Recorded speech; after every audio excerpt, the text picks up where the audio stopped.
Hi everybody, I'm Bree the Plant Lady, and today we are tackling putting up some barriers to deter deer. Now, in my presentations, I spend a lot of time talking about animal browse, and it's all from personal experience. And here at the Carolina Garden House, the native borders are really starting to get a lot of damage from the deer, and we're trying to just basically redirect them so that they leave this yard alone and maybe establish some new patterns. And we're doing that in really two of the easiest ways possible.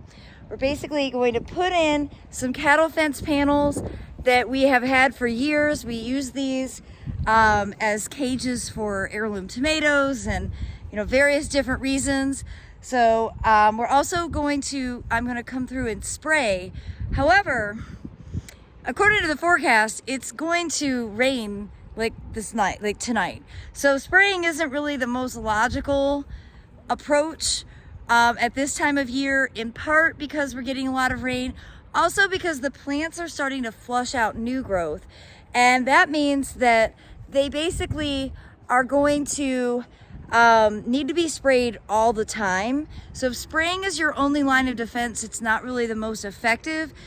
Particularly in the spring, because you have to do it all the time, like basically every couple of days as the new foliage starts to emerge. So I think the cattle fence panels are definitely the number one easiest solution. Obviously, we're not going to put up a fence in the front yard, and for it to be effective for deer, it'd have to be like 10 foot tall, and that's just super expensive. It's not necessarily visually appropriate.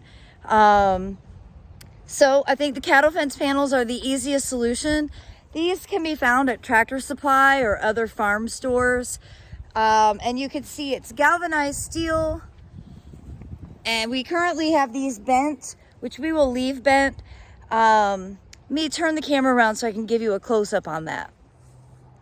Unfortunately, it's a really windy day, so it's hard to get good audio. But you can see we have this bent strategically. We just used like a 2x4 and then pulled up on the wire. And this makes it so that it's super sturdy when you put it in the ground. You can also see, just with a pair of bolt cutters, you can cut the cattle fence so that it will be self-staking. So you don't have to add rebar or anything else to just get it to fit solidly into the ground. Now, I was quite purposeful with my selection of daffodils because it's one of the bulbs that deer absolutely stay away from. And of course, it's not just deer, it's also rabbits, groundhogs, squirrels, chipmunks. There's all kinds of animals that cause trouble. And the cottage garden mix that we seeded in here is also filled with plants that animals don't like, specifically cilantro. They don't like the flavor of the leaves, and they don't like the poppies. So those are two great plants to include because the deer will definitely steer away from them, as will the rabbits. You can see there was some crimson clover mixed into that. There's the clover growing right there.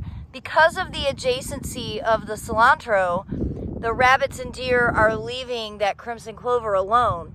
Whereas in my backyard, I don't have anything really preventing nothing that's a plant that deters them, and they are eating the clover like nobody's business. So I want to concentrate the cattle fences around things like native azaleas that are really sensitive to the deer browsing, especially when they're young and not well established. The deer have done some damage to branches of cephalanthus in here.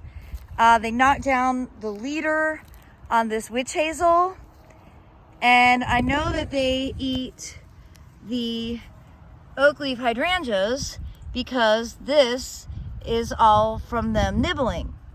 So we're basically going to see how much fencing we have. So we've uncovered quite a bit, which is great news. And see if maybe we can cover this entire bed. So I'll put it on time lapse and you'll see how far we get.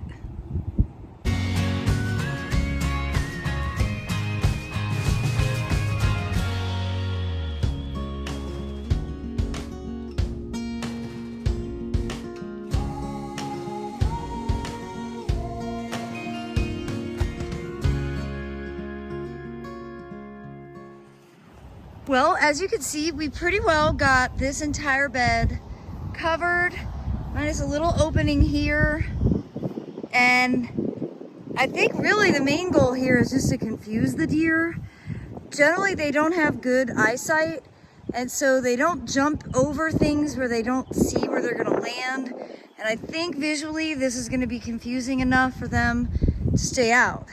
However, we don't have that bed protected at all, so we'll have to get some cattle fence for there. And no, it doesn't look beautiful, but it's not permanent. You saw it took us like a few minutes to install. It'll take a few minutes to pull out as well. The main thing here is just to get it so that these plants get established and they don't get nibbled to nothing, you know, before they have an opportunity to really like root in. Well, we've got a storm blowing in. It's crazy windy. I'm not gonna go ahead and spray because it's just gonna get washed off. But remember, that's a critical component at this time of year. The repellents do work, but you have to apply them all the time. So if you're having a major issue with deer, think about putting in some small temporary barriers like this cattle fence panel. From experience, I can say it really does work. It's probably your cheapest, easiest option for just redirecting the animals into your neighborhood, encouraging them to go somewhere else. Well, I'm wishing you all the best. I appreciate you watching, and please subscribe for more practical gardening advice right here from my Zone 7 Central North Carolina garden. Take care, everybody.